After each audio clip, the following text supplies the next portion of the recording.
According to world bank, according to the think tank, according to any scientist, आपने उसकी meaning देनी है define में। डिफाइन के बाद आ जाता है describe, and describe you have to tell what the subject is like, subject क्या है, and describe you have to tell about the question, the topic, sentences, you have to elaborate the topic sentence। आपने description देनी है एक चीज के बारे में, राइट नोट लिखो, वी कैन से डिस्क्राइब करो। हमने किस चीज को डिस्क्राइब करना है कि जो टेक्नोलॉजी है उसके प्रोज क्या है, तो सारे फायदे बताने हैं। देर इसमें कोई टेक्निकलिटी नहीं है, और जब भी डिस्क्राइब में कोई टेक्निकलिटी नहीं होती तो आपने सिर्फ एक्सप्लेनेशन ही लिखना होगा। तो इसका मतलब है कि क्या है कि आप लोगों ने इसको सिर्फ एक्सप्लेन ही करना है, डिस्क्राइब ही करना है, सिंपल वे में डिस्क्राइब करना है अपने टॉपिक सेंटेंस को, सिंपल वे में इन चीजों को आप लोगों ने करना है। और ये आसान है, इसमें कोई चीज इतनी मुश्किल नहीं है। अपने सब्जेक्ट के बारे में चीजें समझनी है, अपने डिफरेंट व्यूज देने हैं, डिफरेंट सब्जेक्ट्स को एलेबोरेट करना है, डिस्क्राइब करना है इन डिफरेंट पर्सपेक्टिव, और डिफाइन में आपने मीनिंग्स देने हैं, ठीक है। और यहाँ पे जब डिस्क्राइब आ जाए, जब डिफाइन आ जाए, फिर आप लोग इस तरह ना करें कि आप लोग साइड पे सेपरेट वे में क्रिटिकल एनालिसिस दे। यहाँ पे इन सवालों में जो डिस्क्राइब वाले हैं, जो डिफाइन वाले हैं, यहाँ पे क्रिटिकल असेसमेंट की कोई ज़रूरत नहीं है। यहाँ पे क्रिटिकल असेसमेंट की कोई ज़रूरत नहीं है। यहाँ पे आपने आराम से इन गुड मैनर उस चीज़ को डिस्क्राइब करके एंड पे कंक्लूड करना है, बस नथिंग एल्स। समझ आ गई? ये आपने करना है, सिर्फ डिस्क्राइब करके कंक्लूड करना है। अभी उसके बाद हमारे पास आता है,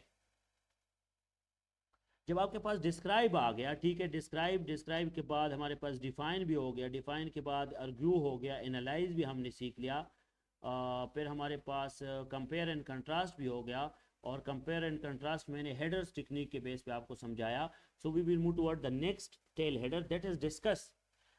डिस्कस में आप लोगों ने क्या करना है, कभी कभी आ जाता है डिस्कस, तो डिस्कस में ये जरूरी है कि आप लोगों ने पहले क्वेश्चन के डिफरेंट लिस्ट बनाने हैं मेन पार्ट्स के, उसके एस्पेक्ट्स को, हर एक एस्पेक्ट को कवर करना है। For example pros and cons of globalisation discuss prospects and challenges, तो प्रोस्पेक्ट्स अलग, चैलेंजेस अलग। लिस्ट द मेन पार्ट और issues of the question, part भी हो सकते हैं, इश्यूज भी हो सकते हैं, उन पार्ट एंड इश्यूज को अलग से आइडेंटिफाई करें, लिस्ट करें, उनको अलग से आपने एक्सप्लेन करना है। सो मैंने main issues and main part को एक्सप्लेन करना है, अलग अलग डिस्कस करना है और एलाबोरेट करना है। इसमें मैं फैक्ट्स भी दे सकता हूँ, एग्जाम्पल भी दे सकता हूँ, केस स्टडी भी दे सकता हूँ, कोई भी रिलेवेंट जो नॉलेज होगा वो मैं यहाँ पे पुट करूँगा डिस्कस में। तो डिस्कस में आपने हर एक एस्पेक्ट को कवर करना होगा, लेकिन पहले पॉइंट आउट करो कि क्वेश्चन में क्या क्या पूछ रहा है, कितने मेन पार्ट्स बन रहे हैं, और हर एक मेन पार्ट को अलग अलग आपने एलाबोरेट करना होगा। फिर कभी कभी आ जाता है एक्सप्लेन। सो एक्सप्लेन का क्या मतलब है? एक्सप्लेन में आपने अपने statement, support your statement with some specific example, facts and figure, elaborate the topic you use to make to your conclusion। Discuss and explain में एक चीज फर्क है कि डिस्कस में you are not bound to go towards conclusion, you are not bound to conclude it in optimistic manner to give way forward. But यहाँ पे explain में the topic you use to make to your conclusion, elaborate the topic and उसके बाद आपने अपने ideas को alter करना है toward conclusion. Conclusion is important. यहाँ पे आपने टॉपिक को एक्सप्लेन करने के बाद कंक्लूजन तक पहुंचना है, और यहाँ पे आप सोल्यूशन भी दे सकते हैं जो कि एक्सप्लेन में आता है, एक्सप्लेन के टेल हेडर में। फिर उसके बाद डिस्कस में जरूरी नहीं होता, और जब एक्सप्लेन वाला आ जाए तो अगेन मैंने opinion of the question students को समझाया भी है, और उनको पता भी है कि कंक्लूजन से पहले आपने यहाँ पे एनालिसिस या ओपिनियन देना है एक्सप्लेन में, क्योंकि हर एक टॉपिक को, हर एक पार्ट को आपने अलग एक्सप्लेन करना है। इसके साथ साथ कभी कभी आ जाता है गिव एग्जांपल और एविडेंस।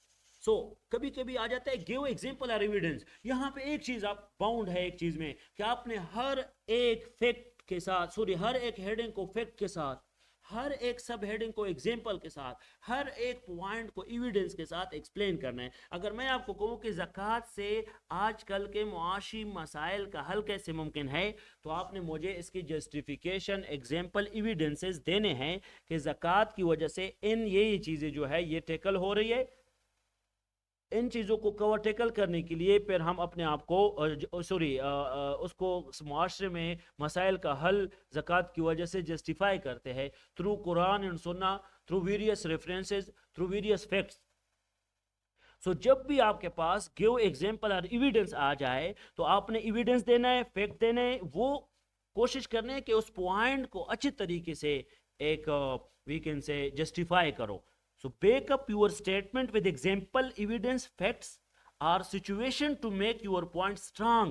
आपका पॉइंट जस्टिफाइड नहीं होगा तो गिव एग्जाम्पल और एविडेंस वाले सवाल में आप आगे नहीं जा सकते। कभी कभी वो इस्लामियात में पूछते हैं या करंट अफेयर्स में गिव एग्जाम्पल और एविडेंस पूछते हैं, हम सिर्फ हेडिंग ही लिखते हैं, कोई भी हम रेफरेंस नहीं देते, कोई भी हम पॉइंट वैलिड नहीं होता, कोई भी केस स्टडी नहीं होता, कोई भी जस्टिफिकेशन नहीं होती। उसके बाद आ जाता है आइडेंटिफाई। सो नेम और लिस्ट द आइटम। आइडेंटिफाई में हर एक आइटम को आइडेंटिफाई करे, हर एक आइटम को आइडेंटिफाई करे। नेम और list the items which are required और आस्क्ड इन द क्वेश्चन। जो भी है उसको अलग अलग से आइडेंटिफाई करो। ये डिस्कस जैसा होगा, यूरी एस्पेक्ट ऊपर लिखा है ना, यूरी एस्पेक्ट, तो आइडेंटिफाई डिस्कस जैसा है, लेकिन आइडेंटिफाई में ये जरूरी है कि जो भी आपने आइडेंटिफाई किया है, जो आइटम आपने सेपरेट किया है, बाइफरकेट किया, हर एक के साथ कोई रेफरेंस ऐड करो, हर एक के साथ कोई ना कोई रेफरेंस ऐड करो। आइडेंटिफाई में ये होगा। वहां पे डिस्कस में सिर्फ एक्सप्लेनेशन होगी। तो ये आप लोगों ने समझना है, जो कि इंतहाई जरूरी है आप लोगों के लिए। इसके साथ साथ ये वाले बहुत इंपॉर्टेंट है, ये बहुत इंपॉर्टेंट है। अक्सर जब वो आपको कहे कि मुझे समराइज दो, समराइज करे इस चीज को, तो आपने briefly describe the main points of the topic asked. Summarise में इधर उधर बातें नहीं करनी, समराइज में कोई क्रिटिकल एनालिसिस नहीं देना, समराइज में कोई भी सोल्यूशन नहीं देना। समराइज में आपने अपने टॉपिक सेंटेंसेस को जो कि सवाल में पूछ रहा है उसको अलग अलग से एक्सप्लेन करो। टॉपिक सेंटेंस 1, टॉपिक सेंटेंस 2, उनकी अलग अलग समरी आपने देनी है। फिर उसके बाद रिव्यू कहते हैं। रिव्यू में क्या करना है? रिव्यू में list and discuss the main points of the topic asked. Review में कभी कभार इस तरह होता है कि एक सवाल का बैकग्राउंड बहुत लेंथी होता है कि Pakistan has been facing severe economic crisis since its inception. It is because of multiple factors like bad governance and political polarisation. फिर एंड पे कहता है give ways out to address, तो वो वेज आउट में इंटरेस्टेड होता है। तो वो रिव्यू जो होता है ना, यहाँ पे आप रिव्यू अगर वो कहे ना कि review give you review about the solution, या what's your review about the solution, या review the way forward and recommendation, तो पीछे वाली कहानी आप एक दो पैराग्राफ से ज्यादा ना लिखो। Because list and discuss the main points of the topic asked, that is solution, that is way forward. तो आपने रिव्यू में वो उस चीज को कवर करना है। जब रिलेट आ जाए, point out the connection and relation between given topics in the question. अगर मैं कहूं कि प्लेटो के कम्युनिज्म को रिलेट करो with the communism of Aristotle, so point out the connections, point out the relation between the given topics in the question. So आपने relate करना है डिफरेंट, जो आप कह सकते हैं कि उसको रिलेशन को कनेक्ट करे। कि फॉर एग्जांपल प्लेटो की कम्युनिज्म में क्या क्या चीज सिमिलर है और एरिस्टोटल के कम्युनिज्म में क्या क्या चीजें सिमिलर है। सो आपने पॉइंट आउट करना है इन दोनों के रिलेशंस को, point out the connections, point out the relation between the two. जो टॉपिक सवाल में जो मेन टॉपिक सेंटेंसेस है, जो मेन सब्जेक्ट होता है, जो रिलेशंस होते हैं, जो वो पूछता है, that is asked by the examiner. So you have to make a correlation, a connection between the given topics in the question. यो रिलेट में आ जाता है। कभी कभी कहते हैं आउटलाइन करे। आउटलाइन में क्या लिखना है? Organise the main points of the topic asked. जब भी आउटलाइन, कभी कभी आउटलाइन में ये कहते हैं कि outline the causes, outline the impacts, outline the way forward, outline it's prospects, outline it's challenges, outline the strategies. तो कैटेगरिकली आपने इसको लॉजिकल वे में आउटलाइन लिखना है, आउटलाइन करना है। जिस तरह के मेन हेडिंग पहले लिखो, सब हेडिंग बाद में लिखो। सो आउटलाइन का मतलब ये होगा कि आपने top to bottom approach apply करना है। आउटलाइन का मतलब है कि आपने लॉजिकली ऑर्गेनाइज्ड बनाना है। आउटलाइन का मतलब यह है कि मोस्ट इंपॉर्टेंट बात पहले लिखो, लीस्ट इंपॉर्टेंट बात बाद में लिखो। और आउटलाइन का मतलब ये है कि अलग अलग ही लिखो। कुछ स्टूडेंट अलग अलग लिखते हैं, लेकिन अनफॉर्चुनेटली वो आउटलाइन में कंफ्यूज होते हैं।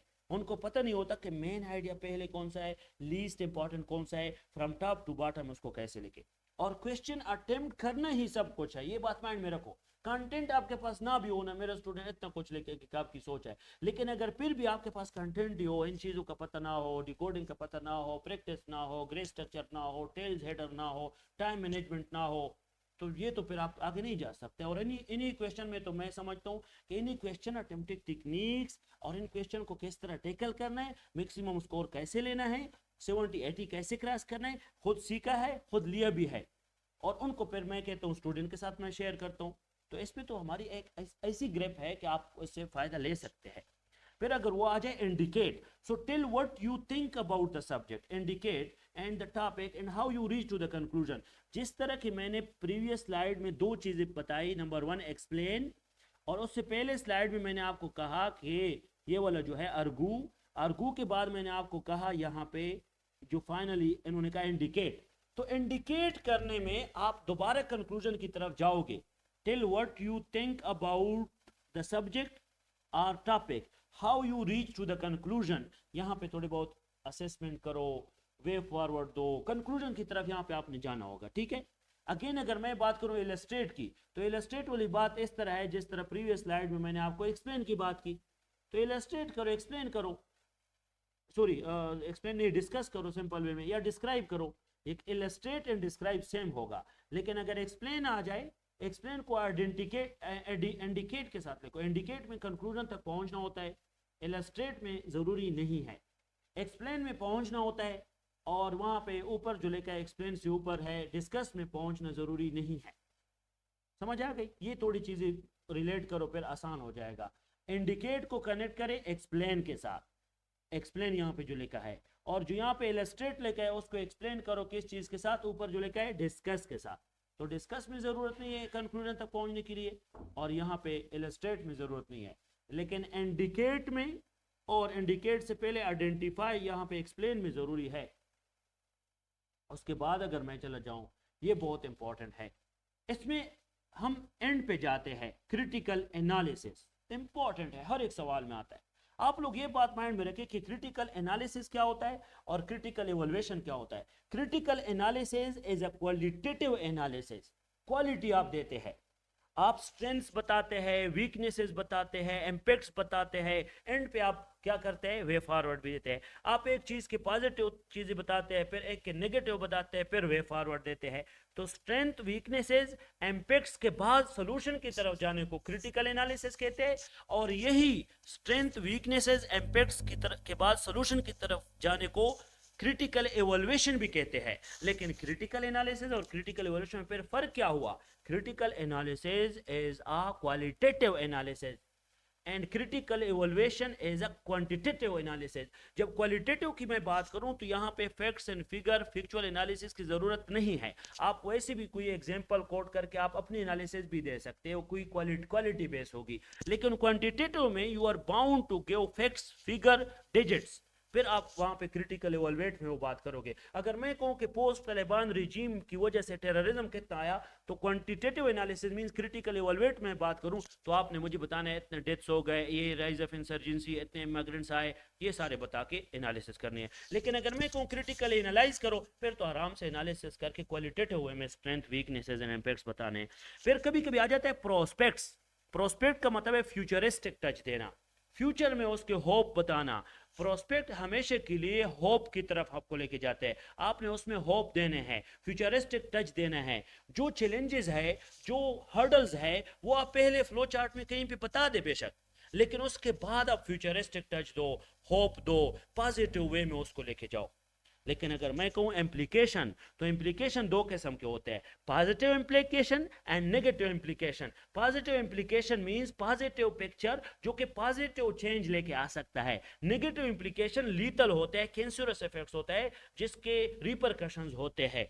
तो आप इम्प्लीकेशन में दो किस्म के लिख सकते हैं, और जब इम्प्लीकेशन आ जाए तो मैं स्टूडेंट्स को पॉजिटिव नेगेटिव दोनों का कहता हूँ। फिर उसके बाद ट्रेस आ जाता है। ट्रेस वही बात है कि क्रोनोलॉजिकल आर्डर में आइडेंटिफाई करना, एक होता है आइडेंटिफाई करना, मैंने आइडेंटिफाई में भी आपको कहा कि लॉजिकल वे में आइडेंटिफाई करें, लेकिन अगर ट्रेस आ जाए फिर तो आप बाउंड है कि हर एक पॉइंट को लॉजिकल वे में आइडेंटिफाई करें, और आइडेंटिफाई करने के बाद क्रोनोलॉजिकल आर्डर में उसको एक्सप्लेन करें। शाबाश। उसके बाद अगर मैं बात करूं, ये जितनी भी मैंने चीजें आपको बताई, ये आप लोग कोशिश करें डायसेक्शन मेथड के बाद ही करें। जो वी कैन से कीवर्ड्स है उनको समझे, कीवर्ड्स के बाद उन्हीं कीवर्ड्स को आंसर दे, उनको आंसर करने के बाद क्वेश्चन की अंडरस्टैंडिंग जरूरी है, hit the topic sentence, work on dissection, work on decoding, work on weightage of the question, work on schematic of the question, जो कि इंतहाई ज़रूरी है। और इसके बाद ये डायसेक्शन मेथड भी है कि एक स्टूडेंट डायसेक्शन मेथड कैसे यूज़ करेगा। फॉर